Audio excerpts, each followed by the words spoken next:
Siapa yang mau nikah saat ini harus hafal tepuk sakinah jika ingin lancar di KUA karena petugas akan ajak calon pengantin melakukan yel-yel tepuk sakinah. Berikut keseruannya.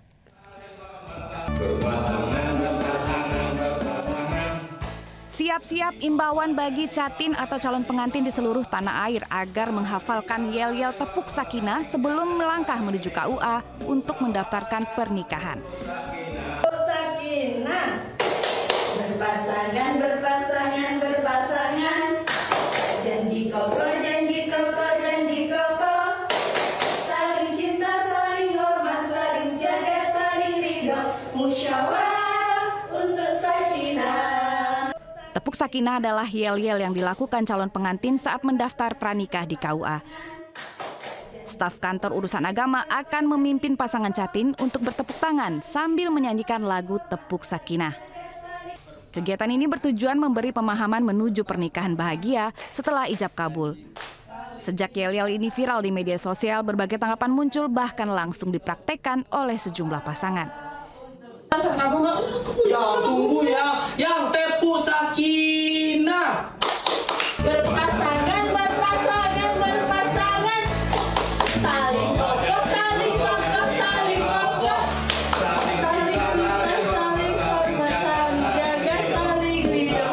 Musyawarah.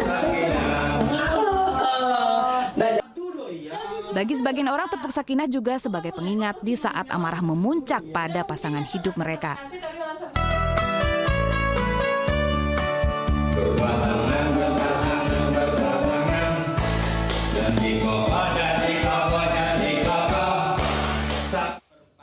Tidak hanya sekedar yel-yel yang menjadi tren di media sosial, tepuk sakinah adalah metode edukatif yang seru dan ringan berisi nilai-nilai keluarga harmonis. Tim Liputan iNews melaporkan. Pemirsa, tega seorang bocah perempuan pedagang cilok menangis usai jadi korban penipuan di kawasan Koja, Jakarta Utara. Tak tega melihatnya warga patungan mengganti barang dagangan dan uang yang dibawa kabur oleh pelaku. Nih, uangnya disimpan udah diganti, ini ada lebih 100. Ya, kita ngomong sama mama gitu. Ya, pulang langsung pulang ya. Viral, seorang penjual cilok cilik menangis terseduh-seduh karena uang hasil jualannya dirampas emak-emak tak dikenal. Tangisannya memicu simpati. Diketahui bocah perempuan ini terpaksa berjualan cilok untuk membantu orang tuanya. Kondisi ayahnya sedang sakit, sementara sang ibu harus merawat anak bayi. Warga termasuk anggota komunitas sepeda yang mengetahui kejadian itu berinisiatif patungan memberikan uang kepada bocah itu. Perjuangan hidupnya yang menyentuh itu juga memicu empati warganet saat videonya diunggah ke media sosial.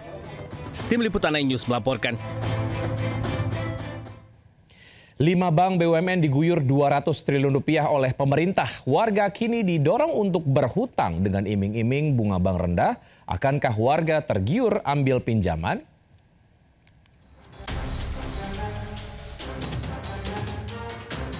Lima bank BUMN baru saja dapat dana segar 200 triliun dari pemerintah. Masing-masing 55 triliun di BRI, Bank Mandiri dan BNI, 25 triliun di BTN dan 10 triliun di BSI. Menteri Keuangan Purbaya Yudisadewa menyatakan Bank BUMN tidak bisa santai-santai lagi dan harus segera menyalurkan kredit ke masyarakat. Mereka kan orang-orang pintar, cuman selama ini malas karena bisa naruh tempat yang aman, yang ngapa-ngapain, dapat spread cukup, untungnya gede, jadi mereka setiap Sabtu Minggu main golf kali. Sekarang dengan uang itu mereka berpikir. Selain Bank BUMN yang kini punya dana berlimpah, Bank Indonesia juga jor-joran menurunkan suku bunga acuan BI Rate. Sejak April tahun ini, bunga acuan terus turun bertahap hingga September. Total mencapai 100 basis point dari 5,75% menjadi 4,75% saat ini. Artinya, Bank BUMN tak lagi bisa berkelit dan harus segera menurunkan suku bunga. Tapi apakah iming-iming bunga rendah cukup menggiurkan bagi masyarakat untuk mau berhutang? Tergantung, lihat dulu ada bunganya atau enggak. Kita kan rumahan juga, takut kelilit, nanti kelibet, aku juga bingung bayarnya, nanti jadi pertengkaran rumah tangga. Karena dagang itu sepi, kadang buat operasi setiap hari itu kan kadang habis di situ. Jadi antara penjualan sama pendapat tuh nggak sesuai gitu. Kalau belum pernah mengambil mah susah banget, Mbak. Ini berbelit-belit susah. Terus kadang surat itu sampai ke RT, RW, kadang kita ke RT nih udah kena biaya, amplopnya, minta amplop, ini dan itu banyak banget. Ya, bunga bank yang rendah memang diperlukan, tapi masalah daya beli juga jangan dilupakan. Karena bagi pengusaha bukan hanya soal ada duit untuk buka usaha, tapi siapa yang akan beli produknya. Tim Liputan iNews melaporkan. Nelayan di Karawang ketiban rezeki nomplok ribuan mie instan terapung di laut siap dibawa pulang ke rumah. Sejumlah nelayan berteriak kegirangan saat penumpukan ribuan mie instan gelas kemasan yang terapung di perairan Karawang, Jawa Barat. Momen para nelayan mengambil mie instan ini yang mengapung kemudian viral. Diduga mie cup instan berasal dari kontainer yang terjatuh dari kapal kargo yang melintas. Karena tak jauh dari lokasi, sebuah peti kemas yang sudah terbuka pintunya nampak terdampar. Temuan ini pun menjadi perbincangan dari warganet dan ada yang menyebutkan sebagai rezeki nomplok dari laut. Jam kerja yang harusnya padat dengan kegiatan produktif justru diisi dengan permainan kartu. Nah, seperti sekumpulan ASN di Pemkot Pariaman 1 ini yang viral sedang bermain kartu Uno di saat padatnya jam kerja. Di tengah padatnya kegiatan saat jam kerja, 3 aparatur sipil negara di Kota Pariaman, Sumatera Barat justru sibuk bermain kartu Uno. Video ketiganya saat bermain kartu dengan seragam lengkap viral di media sosial. Sebagian netizen menyayangkan perilaku ketiga ASN ini yang dinilai tidak produktif. Setelah dikonfirmasi, ketiganya menolak dianggap bermain-main saat jam kerja berlangsung.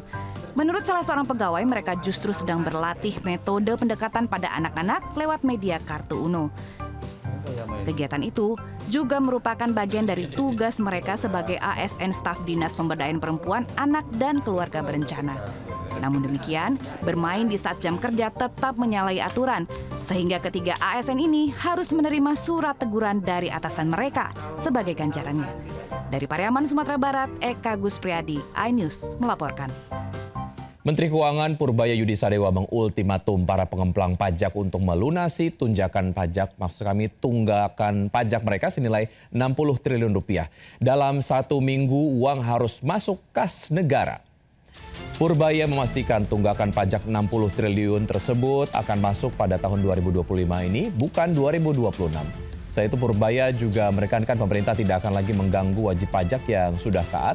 Untuk memperkuat pengawasan, Purbaya berencana membuka kanal khusus pengaduan bagi masyarakat yang mengalami masalah terkait dengan pungutan pajak. Selain mengultimatum pengemplang pajak, pemerintah juga mengancam akan menyikat habis peredaran rokok ilegal. Pajak dan cukai akan digenjot demi mengejar penerimaan negara.